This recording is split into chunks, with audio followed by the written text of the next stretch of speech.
FM.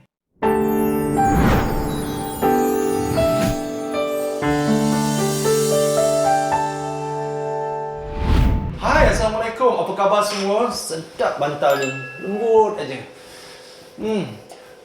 Hari ini saya nak kongsikan kepada anda bagaimana asuhan ibu bapa ini dapat memberi kasih sayang yang penuh dalam jiwa anak-anak. Macam bantal ni kan, bila saya peluk, saya rasa comfortable, saya rasa tenang, saya rasa cool. Begitu juga anak-anak. Kalau kita berikan kasih sayang yang baik, kasih sayang yang cantik, maka anak-anak akan rasa didampingi dan jiwa mereka, psikologi mereka akan rasa sejahtera. Betul tak bantal? Jadi contohnya masa saya zaman kanak-kanak dulu, walaupun ibu saya sekarang berusia 93 tahun, tetapi hingga hari ini ibu bapa saya, ayah saya dah kembali ke rahmatullah, ibu saya tidak lokek untuk memberikan kasih sayang. Pipi ni sering saja dicium bila balik kampung dan tidak lekang setiap doa dia dan setiap hari dia hubungi. Jadi ibu bapa ni sebenarnya adalah perangsang untuk kita berjaya. Sayang kepada ibu bapa tak anak-anak? Mesti sayang kan? Dan kepada ibu bapa semua, hari ini saya akan ajarkan satu tips berkaitan tentang asuhan dari hati. Saya akan kongsikan kepada anda.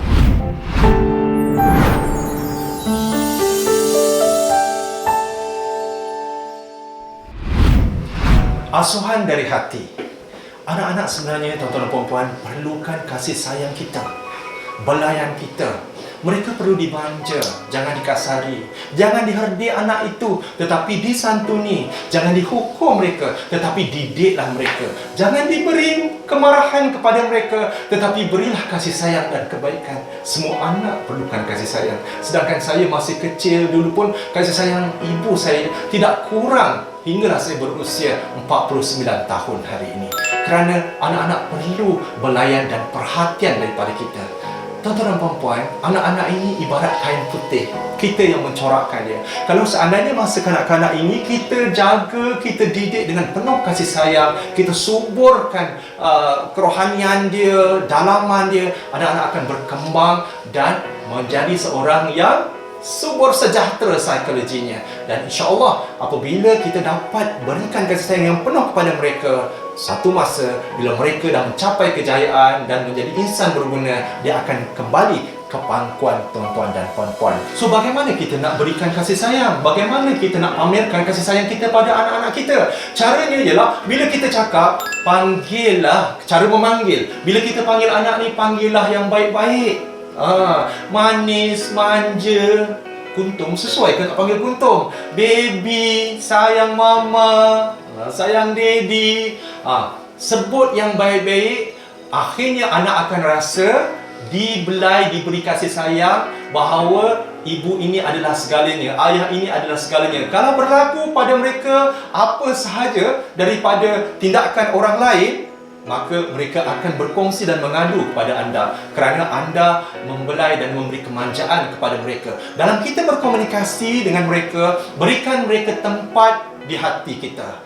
Apabila mereka berkongsi sesuatu, memberikan pendapat ataupun nak berkongsi masalah, dengar dengan prihatin apa yang dikongsikan. Ibu bapa yang mempunyai kemahiran mendengar yang baik, insya-Allah anak juga akan berkembang menjadi seorang yang baik juga. Kerana tempat untuk mengadu telah ada. Tetapi kalau seandainya anak ini tidak ada tempat mengadu, siapakah yang dia nak kongsikan? Bahaya kan? Mestilah bahaya. Nak dengan kawan yang tidak betul ataupun dengan orang lain yang tidak signifikan dengan keluarga kita, ini akan memberi kesan kepada kesejahteraan bukan saja emosi, psikologi anak, tetapi fizikal anak kita. Cara kita bercakap, daripada kita panggil yang baik, bahasa kita yang kita keluarkan daripada mulut kita juga bahasa yang baik-baik. Sebagai contoh, kita nak mengajak anak kita makan bersama-sama. Ibu saya ketika itu, masa saya sekolah lagi kan, dia akan pergi daripada dapur tu. Maklumlah kami ni orang susah. Rumah pun rumah papan masa tu. Sejuk tahu rumah papan. Kalau nak hari hujan waktu pagi, maka ibu akan pergi ke bilik saya. Dia kata, Zul, mari makan dengan mak. Mari makan dengan mak. Walaupun pakaiannya tak secantik mana, barang kemas tak ada kan, masa tu orang susah. Jadi saya pun ikut ibu sama-sama makan. Lepas selesai itu, ibu kemaskan dan sebagainya. Sampai sekarang, tetapi hari ini ibu saya tidak boleh berjalan lagi berkursi roda. Kita akan santuni ibu macam mana dia layan kita. ketika waktu kanak-kanak kita. Ketika itu ibu suapkan kita, kerana kita sibuk belajar ni, suap ambil sikit makan ni. Walaupun ketika itu tingkatan 1, 2 dan 3, tetapi hari ni kita suapkan makanan di mulut dia. Kerana sakit dia dah tak boleh lagi nak menyuap makanan. Ibu bapa sekalian, bagaimana didikan asuhan daripada hati kita, maka kita akan dilayan dengan penuh kasih sayang daripada anak kita apabila dia dewasa nanti. Kerana ketika itu kita ada kalanya sudah tidak berkemampuan untuk berjalan, berdiri atau bercakap dengan pantas seperti saya hari ini. Tetapi dengan didikan daripada hati ibu, insya-Allah anda takkan kurang kasih sayang yang akan diberikan sebagaimana insan-insan lain yang mendapat kasih sayang penuh daripada anak-anak sendiri, insya-Allah.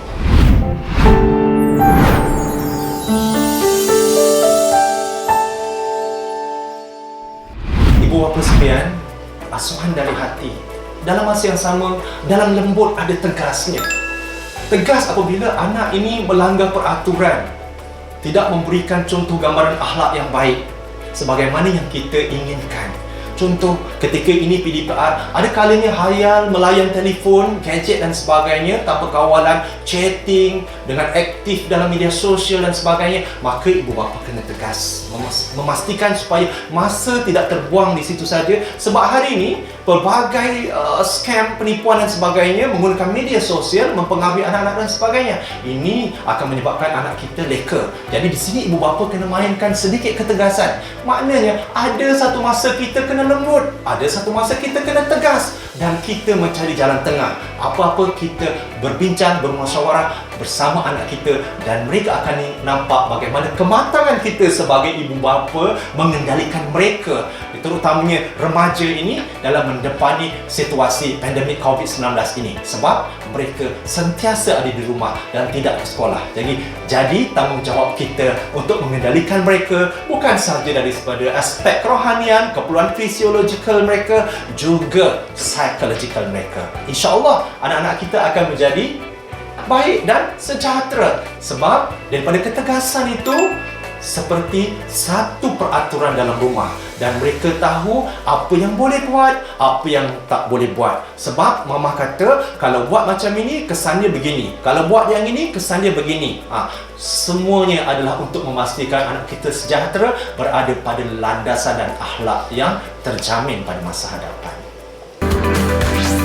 Didik TV KPM. Didik TV KPM.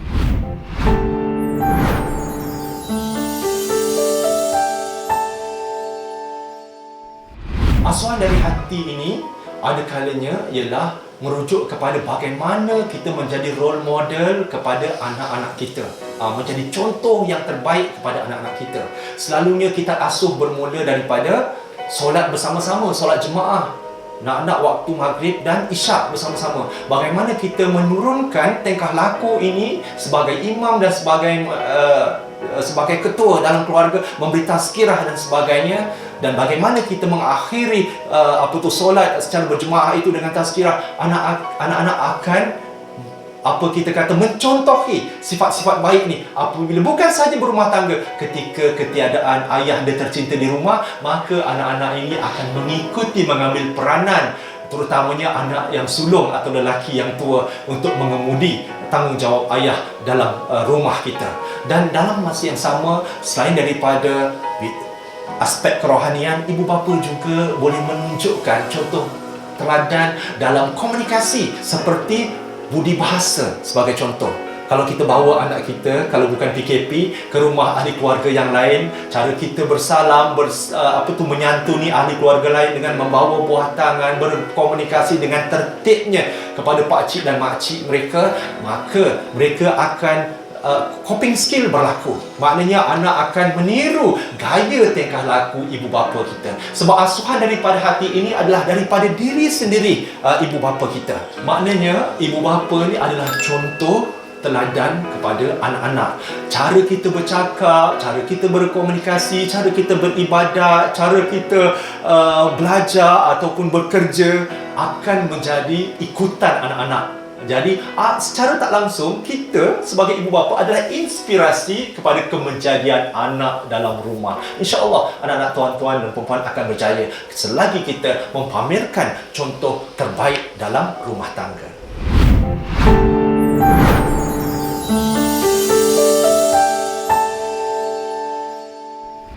Tuan-tuan dan puan-puan, jangan sedih ketika ini seandainya anak kita tidak cemerlang dalam akademik, kerana mereka telah berusaha sedaya upaya. Kerana perkembangan kognitif dan intelektual ni ada kalanya berbeza. Mungkin mereka tak dapat perfect score, tak apalah tuan-tuan dan puan. Mereka dapat melanjutkan pelajaran ke Menara Gading dan daripada situ mungkin mereka dapat sambung lagi dengan lebih baik. Dan saya sendiri bukan seorang pelajar yang sangat cemerlang, tetapi dengan usaha doa ibu bapa saya, alhamdulillah dapatlah saya segenggam ijazah dan master dalam kehidupan saya. Jadi begitu juga anak-anak, mungkin perjalanan semuanya tak sama. 5-6 orang anak kita masing-masing mempunyai potensi dan kebolehan yang berbeza-beza. Kerana setiap anak itu adalah unik, dan ibarat kata Carl Rogers menyatakan bahawa, seorang ahli psikologi menyatakan bahawa setiap manusia itu boleh berubah dan setiap manusia itu boleh berjaya. Dan kita tidak boleh judgemental, pilih kasih terhadap anak-anak kita. InsyaAllah doakan mereka yang baik-baik, berikan mereka keperluan yang ada, didiklah mereka dengan penuh kasih sayang. InsyaAllah mereka akan boleh berjaya seperti orang lain juga. Salah satu cara bagaimana kita memastikan anak kita cemerlang, sebagai ibu yang sayang anak, sebagai ayah yang sayangkan anak, jangan lupa, jangan putus doakan kejayaan anak kita selepas solat. Nak waktu menjelang peperiksaan, ada kalanya saya yakin ada ibu bapa yang berpuasa untuk anak-anak dia. Syukur, alhamdulillah, seperti ibu saya juga. Jadi dengan semangat yang tinggi ini, maka anak-anak akan tahu bagaimana pengorbanan ibu bapa kita bukan sahaja wang ringgit, bukan sahaja memberikan gadget, tetapi rupanya beribadah pun masukkan juga elemen pengorbanan ini dalam diri tuan-tuan dan puan-puan. Jadi anak-anak akan secara automatik sedar bahawa tanggungjawab mereka sebagai pelajar dan sebagai anak bukan habis di situ. Apabila mereka berjauhan dengan kita, contohnya berjaya masuk asrama penuh atau ke Menara Gading, pastinya mereka akan ingat bagaimana pengorbanan kita ketika mereka belajar di rumah ketika itu. InsyaAllah tuan-tuan dan puan-puan, saya pasti doa tuan-tuan dan puan-puan sebagai ibu bapa akan dimakbulkan Allah SWT, dan akhirnya anak-anak tuan-tuan dan puan akan menjadi anak yang berguna satu masa nanti, insyaAllah.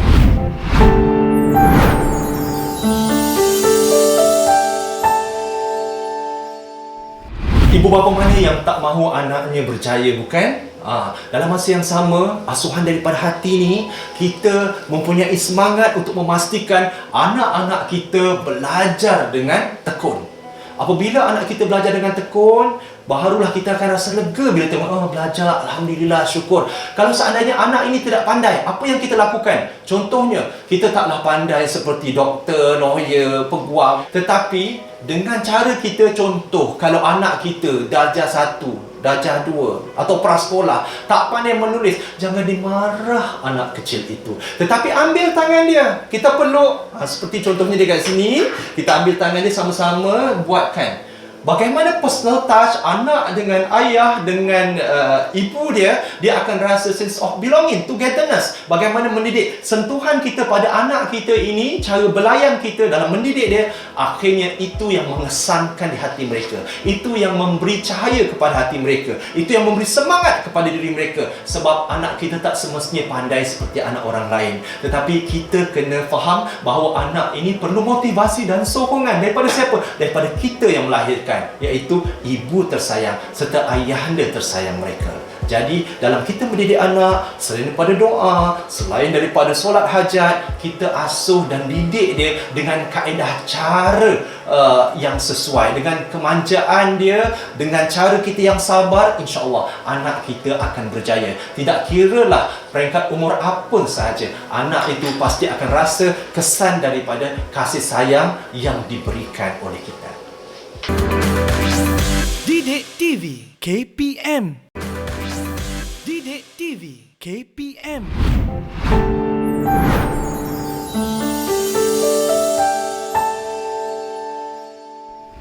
Selain daripada itu, apa lagi yang kita boleh jadikan tips untuk anak kita? Asuhan daripada hati. Jadilah pendengar yang baik, berilah kata-kata positif kepada anak kita. Kalau kita yang tak berikan, siapa yang nak berikan, tuan-tuan dan puan-puan? Jadi ketika mereka jatuh, terduduk, contohnya gagal satu mata pelajaran dan sebagainya ketika percubaan, beri mereka perangsang. Ketika itu, kita bagilah di guru tuition yang terbaik. Ketika itu, mintalah ibu bapa anda sendiri ataupun kakak atau abang mereka, ajarlah kalau matematik tambahan mereka tidak lulus, kalau sains, fizik, kimia mereka tidak lulus, maka ketika inilah togetherness, kebersamaan dengan anak-anak itu akan dirasai oleh anak-anak kita. Jadi di sini menunjukkan bahawa kita tahu, kita empathy apa yang mereka alami. Sebab apabila mereka berkongsi dan kita nampak depan mata kita, maka kita hulurkanlah tangan untuk membantu. Jadilah pendengar yang baik kepada anak-anak kita. Kalau tak kita, siapa lagi? Kerana kitalah tempat untuk mereka berkongsi kepayahan, kesusahan, tekanan yang dialami. Ingat tuan-tuan dan puan-puan, kalau seandainya anak stres, anak tertekan, kita tidak menyediakan tempat untuk mereka sebagaimana Let's Talk oleh WHO, apa itu WHO? World Health Organization, untuk memastikan kesejahteraan mental di kalangan masyarakat, maka anak kita akan menanggung kesannya, iaitu depression, anxiety, stress atau sebagainya. Jadi dengan kita menyediakan platform untuk mendengar permasalahan mereka, setidak-tidaknya mereka akan rasa lega.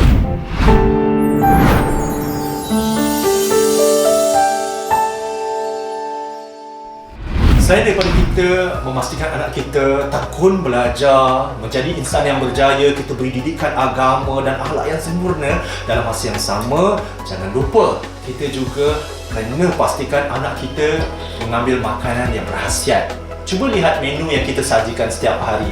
Itu penting. Apabila mereka tidak sihat, maka mereka pun tak boleh fokus PDPR ataupun pengajaran pembelajaran guru ketika ini. Dan pastikan yang penting, makanan pagi sangat penting. Sebelum mereka masuk kelas, pastikan sediakan makanan pagi yang berkhasiat. Dalam masa yang sama, rutin makanan yang lain, iaitu tengah hari, makan malam, sediakan yang sebaiknya. Apakah makanan seimbang? Iaitu makanan yang boleh menjadikan mereka sihat, seperti mengambil bijirin, sayuran, susu, protein. Protein kalau seandainya tak ada daging atau ikan, boleh juga gunakan telur sebagai sajian protein untuk anak kita. Orang kata badan sihat, otak cerdas. Jadi sediakanlah makanan seimbang untuk anak kita.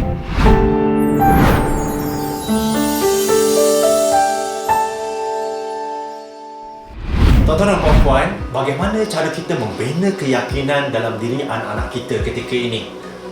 Sekarang kita berada di rumah, bukan? Menyaksikan mereka melaksanakan PDPR bersama guru-guru mereka. Dalam masa yang sama, kita boleh binakan keyakinan mereka melalui teknik mungkin guru kecil. Selepas mereka belajar menyampaikan PDPR, minta mereka keluarkan balik apa yang mereka belajar itu. Kitalah seolah seperti seorang murid, mereka pula menjadi cikgu. Secara tak langsung, secara automatiknya, apa yang mereka pelajari, mereka akan sampaikan balik dengan kita. Dan ketika mereka mengingat tadi, fokus kepada guru, dikeluarkan balik. Itu salah satu teknik daya ingatan, teknik pembelajaran yang berkesan. Sebab dia dapat mengukur tahap penakulan anak dalam PDPR tadi. Dalam masa yang sama, dia dapat membina keyakinan dalam diri dia. Apabila dia bercakap dengan hadapan kita, dia memberi contoh, dia mengajar seolah kita sebagai anak murid, ini akan menjadikan mereka kuat dan mempunyai keyakinan yang tinggi. Cubalah, mungkin cara atau kaedah guru kecil ini dapat membantu anak-anak kita lebih berkeyakinan dan dalam masa yang sama dapat melatih daya ingatan mereka dalam mengulang kaji pelajaran.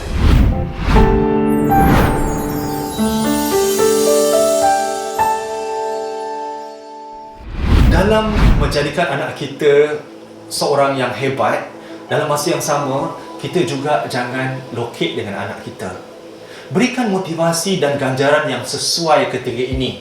Kalau seandainya bukanlah pen atau jam tangan yang mahal, apa sahaja yang ada diberikan, dia akan memberi satu perangsang kepada dia untuk lebih tekun belajar. Ketika ini baru-baru ni bila keputusan SPM yang telah diumumkan dan anak kita mencatat keputusan cemerlang, bagaimana kita memberi ganjaran kepada anak kita. Ganjaran dan motivasi ini bukan saja berbentuk wang ringgit, tuan-tuan dan puan-puan. Kata-kata motivasi, kata-kata semangat, pelukan, dakapan, kasih sayang itu pun satu motivasi dan perangsang bagi mereka. Kalau tidak pun apa sahaja yang ada ikut kemampuan kita berikan ketika ini, pemberian itu akan menjadi perangsang bagi anak kita untuk terus tekun belajar. Seandainya contohnya ketika itu kita tidak ada apa-apa tetapi kita ada jam tangan kita saja, maka contoh kita bagikan kepada dia dan dia bawa jam tangan tu hinggalah mereka habis universiti, mereka berkerjaya bagus pada masa depan, masih lagi mengenakan jam tangan. Nostalgia, tuan-tuan dan puan, bagaimana motivasi jam tangan itu bukan harganya, tetapi pemberian ikhlas kita itu dapat menyuntik satu motivasi semula jadi dalam diri mereka dan mereka dapat mengukur tahap pengorbanan kasih sayang ayah kita. Kepada yang tidak berkemampuan, berilah apa yang termampu. Walaupun kita katakan hanya sebuah buku. Itu sudah menjadikan mereka rasa bersyukur. Sebab anak akan tahu tahap kemampuan kita. Yang penting ikhlas. Yang penting motivasi dan rangsangan daripada kita secara konsisten. Ataupun kita katakan berikan motivasi secara berterusan. Ataupun dalam bahasa Inggerisnya motivation continuously. Jadi anak-anak akan rasa sentiasa dihargai, sentiasa diberi rangsangan dan insya-Allah dia akan menjadi azimat yang berguna sampai bila-bila. Jadi, berikanlah perhatian kepada anak anda. Seandainya anak-anak kita ini mempunyai gerak-geri yang mencurigakan, daripada yang ceria kepada seorang yang murung atau pendiam, daripada seorang yang aktif menjadi pasif, pasti ada yang tidak kena. Hubungi kaunselor yang berhampiran, mungkin mereka boleh membantu. Akhir kata, sampai kita berjumpa lagi dalam rancangan kaunselor anda semestinya di Didik TV KPM. Sampai kita jumpa lagi.